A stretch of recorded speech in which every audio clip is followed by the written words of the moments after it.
มาชมหมากทุเรียนโอ้เป็นหมากดีแล้วเว้ยบัดเนี่ยจับอยู่กระทุนอยู่กระต้นเป็นเป็น3 ต้นกระต้นนึงต้นนี้พันเป็น3 ต้น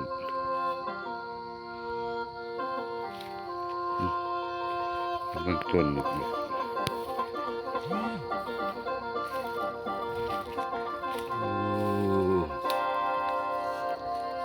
เห็นไหมจะได้กินนะโอ้มาไปทั้งเรื่อง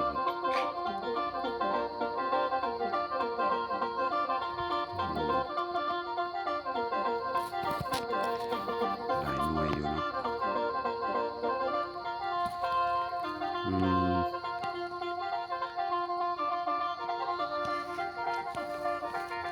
สายอังกฤษสถี3 ต้น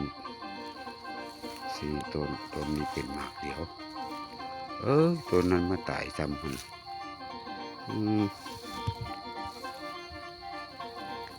มันก็เป็นต้นละมาก2 มากต้นนี้งามฮักบดมาก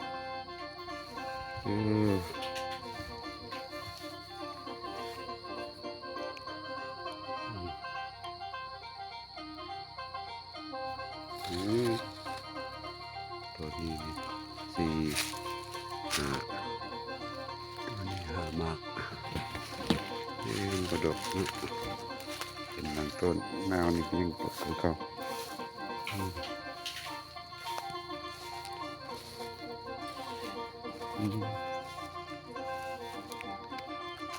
โอ้โห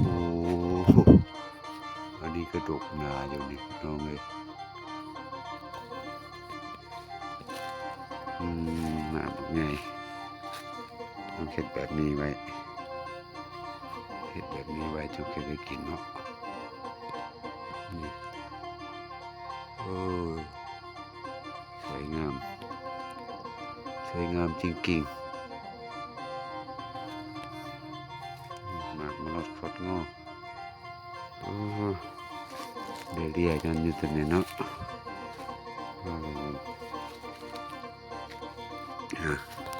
นี่ค่าชมสวนพี่น้องเลย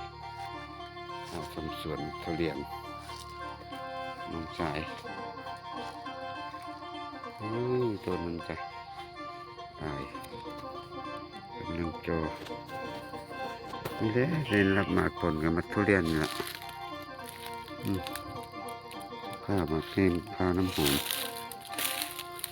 ก็เป็นมามันกินได้บอดทำไงกินได้บอดทำไง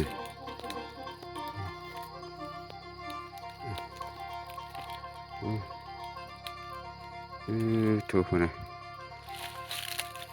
ต้นนั้นก็ได้สุดยอดเลย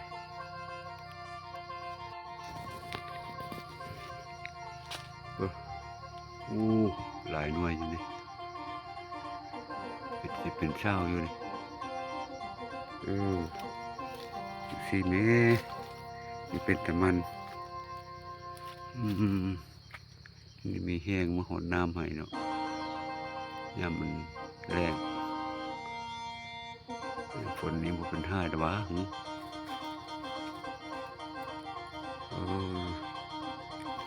ี่ดีมีแห้งเลยมาช่วยใครเลยน้ำคนในก็ได้กินนะตัวนั้นก็เป็นเนาะเป็นหลายต้นนี่ดอกเลย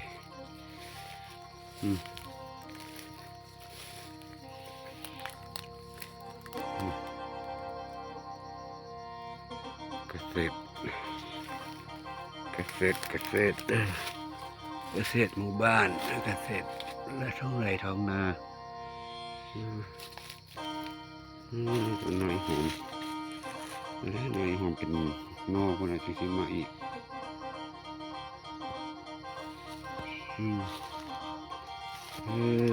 ขอทาย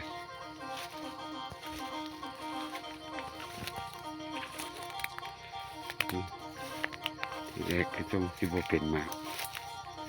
มาปีนี้เห็นเป็นหมากหลายได้ใครอยู่โอ้ดอก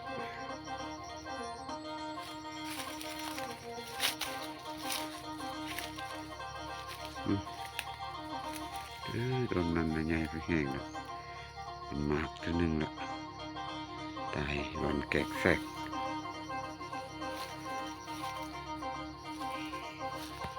โอ้หมากน้อยนี่ปงหลายเลย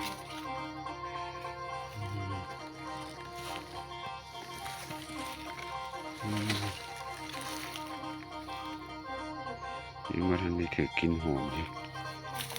ใส่บะหมี่สุกจากต้นดอกกว่า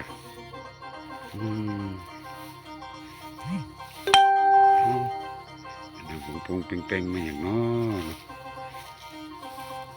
ท่านผู้ชมบ่ท่านผู้ชมบ่มาเกี้ยงกันนี่แหละโอ้หมากอันนี้ก็เป็นหมากแล้วเป็นหมากแล้วได้ขายให้ทานนี่ก็ขายเนาะต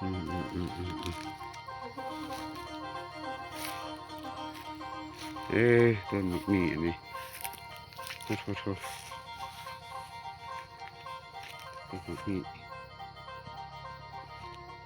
โอ้ยต้นเกี้ยงไงลงทุนน้ำเกี้ยงเงินหนักเลยมันเป็นหลายแสนอยู่นี่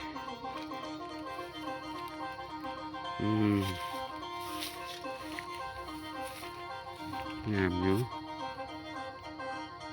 อันนั้นนะว่า3 ปีได้ผลมันกลาย3 ปีแล้ว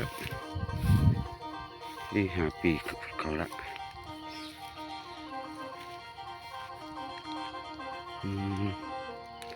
มาชมป่าชมดงพืชพันธุ์อาหาร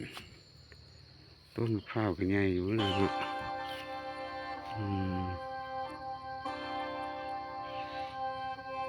อะไรมาต้องให้จากเชื่อแล้วมันมีแห้งเก่งดีไม่แห้งลมหายบ่ตายสิจักกันสิ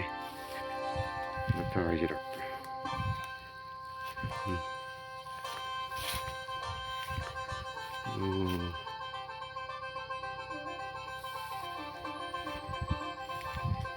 อันนี้ก็ไม่ทันเป็นแค่ไหนปลางเลยปลางหวานตัวนี้ไปเป็นหมากเดียวคอหรอนี่คือว่าเป็นหมากบกๆเลยนี่อย่างนี้ร่นหรือโอ้ร่นถิ่นนี่เนาะ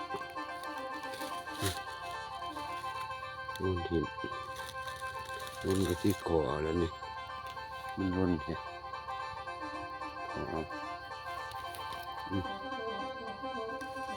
มันร่นจากนี่ว่านี่โอ้น้ำพี่กายนี่เพิ่นเอาไปให้ชิมหมากนึงเป็นที่สิบ่ได้ชิมอยู่บ่2 หมากอยู่บ่หมากหลายอยู่ใช่หมากนึงก็ยินหรือว่า2 มือพุ่นละจะมาเบิดนี่ละพี่น้องสวนน้องชายยังว่าท่านได้ไปเบิ่งสวนทางเทิงเพิ่นปลูก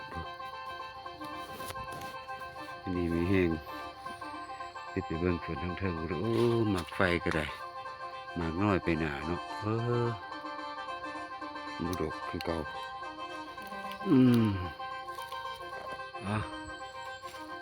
สำได้สำนี้แหละพี่น้องเลยทุกส่วนพืชพันธุ์พืชผสม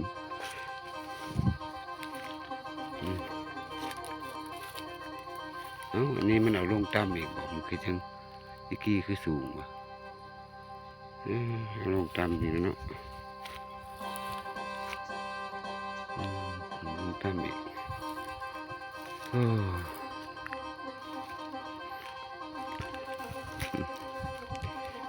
สวนเพิ่นท ถ่ายทำให้พี่น้องคนได้เบิ่งนำกันเพิ่งกระเรียงยังบ่เพิ่งเลี้ยงเพิ่งธรรมชาติ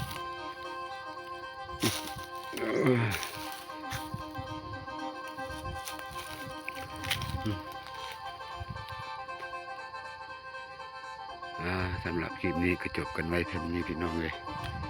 เมื่อหน้าค่อยคิดอ่านคลิปใหม่ยินดีมีแห้งกับผู้สุคนครับผมใช่ทำให้พี่น้องเขาได้เห็นนำกันซ้ำนี้นะครับผมขอบคุณทุกผู้สุคนเด้อครับหมากอันนี้ก็ได้หมากลำไย